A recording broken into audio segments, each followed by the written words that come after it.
Good morning, student. In my previous video, you have seen about law of triangle of forces and law of triangle of parallelogram.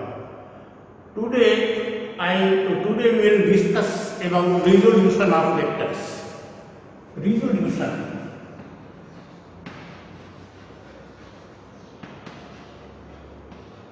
Resolution of vectors.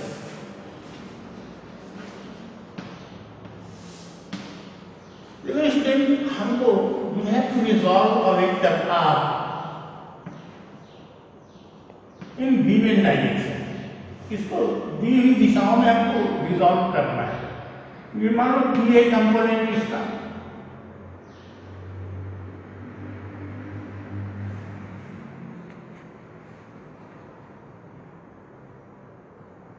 ये P है, तो यहाँ अगर हम parallelogram बनाएं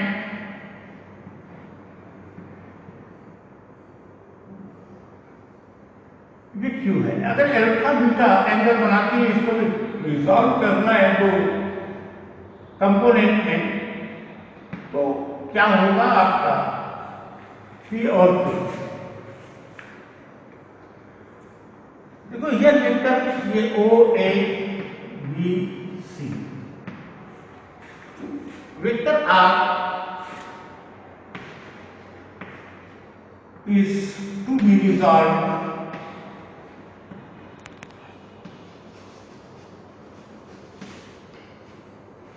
in P and Q, making angles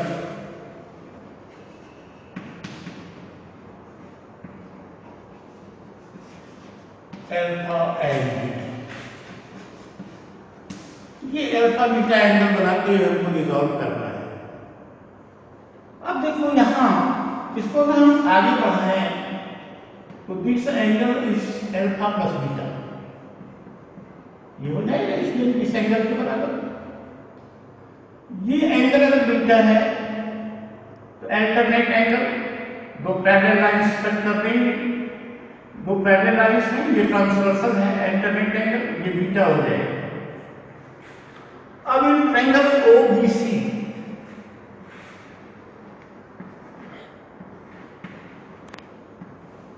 अगर ये alpha plus beta है तो इसलिए ये जो एंगल होगा ये हो जाएगा 180 minus alpha plus beta means pi minus alpha plus beta. 180 means pi. In triangle OBC by sine rule,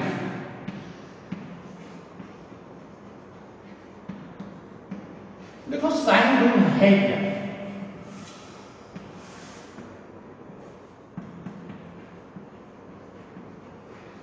अगर कोई ट्रायंगल ABC है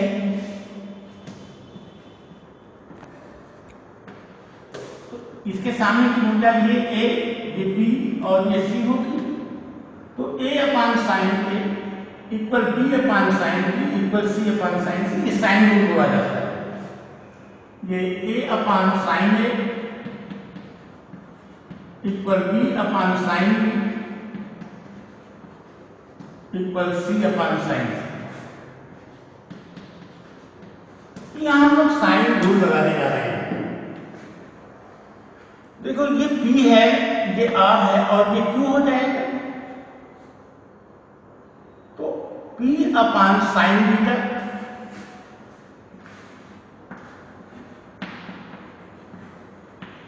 मतलब R बाई उसके सामने के एंगल का sine P upon sine beta equal Q upon sine alpha.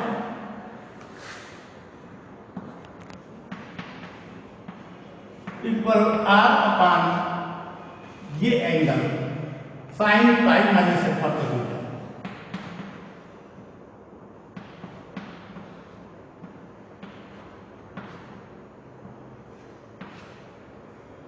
देखो sine 180 minus theta equal sine theta आप जानते हो, तो ये sine pi minus alpha plus beta equal sine alpha plus beta और P upon sine beta equal Q upon sine alpha equal R upon sine alpha plus beta.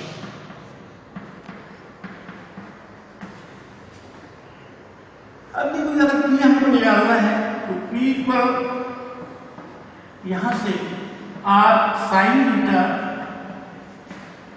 Upon sine alpha plus beta and Q equal R sine alpha upon sine alpha plus beta. P and Q are resolved parts of vector R. P, Q are resolved part of vector R. ये हमको मिला, किसी भी vector को हम दी हुई दिशाओं में तोड़ सकते हैं दो भागों में। अब इसमें कंपोनेंट कब बोलते हैं? अगर मान लो ये अल्फा प्लस बीटा 90 डिग्री हो जाए तो यही जो रिजॉल्व पार्ट होगा ये कंपोनेंट बोला जाता है। अगर if alpha plus beta equal 90 degree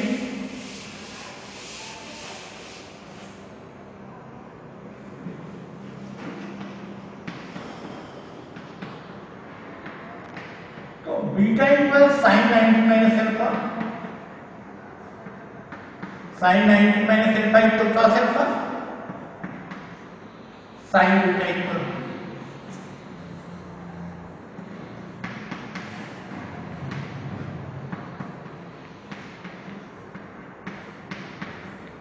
cos alpha.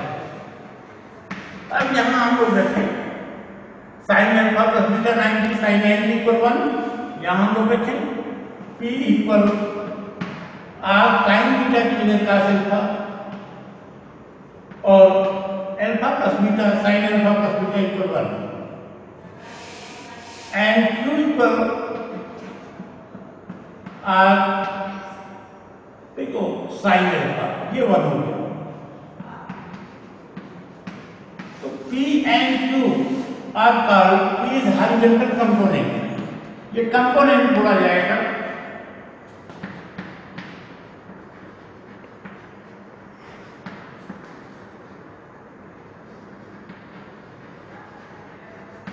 और ये वर्टिकल कंपोनेंट बोला जाता है।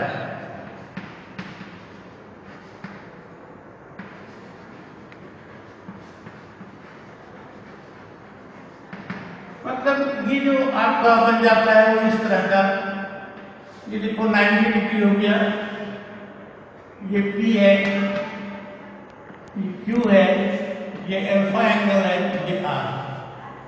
तो एंगल से लगी भुजा के साथ कास लगाते हैं और उसका जो परपेंडिकुलर होता है उसके साथ साइन लगाते हैं। एक बार और जान लीजिए, हमको रिजॉल्व करना है वेक्टर R को P और Q में जो कि अल्फा और बीटा एंगल फॉर्म कर रहे हैं R से। अब हमने पैरेललोग्राम पूरा किया। अब इस एंगल OBC में आप देखिए, ये एंगल अगर बीटा है तो ये बीटा हो जाएगा अल्टरनेट एंगल, ये अल्फा प्लस बीटा इसके बराबर होगा, तो अंदर वाला जो होगा वो 180 माइनस अल्फा प्लस बीटा मिल जाएगा। अब इस ट्रायंगल में साइन रूल लगाया जाए। साइन रूल क्या है? अगर कोई ट्रायंगल हो तो उसकी आर्म बाई उसके सामने के एंगल का साइन ये बराबर होता है, ये साइन रूल बोला जाता है। तो इसमें अपन साइन रूल लगाएं तो P upon sine beta equal Q upon sine alpha equal R upon sine pi minus alpha plus beta. Sine 180 minus theta equal sine theta होता है, आप जानते हो, तो ये R by sine alpha plus beta हो जाएगा। अब यहाँ से P equal R sine beta upon sine alpha plus beta और Q equal R sine alpha upon sine alpha plus beta. अगर इसमें ये एंगल 90 डिग्री का हो जाए तो जो बीटा होगा वो 90 माइनस अल्फा हो जाएगा, वो उसको हम cos अल्फा लिख सकते हैं। और अल्फा प्लस बीटा अगर 90 है तो sign alpha plus beta equal 1 हो जाएगा। इसमें वैल्यू अगर हम रखें तो P equal R sine beta की जगह cos alpha by 1 means P equal R cos alpha और Q equal R sine alpha ये 1 हो गया।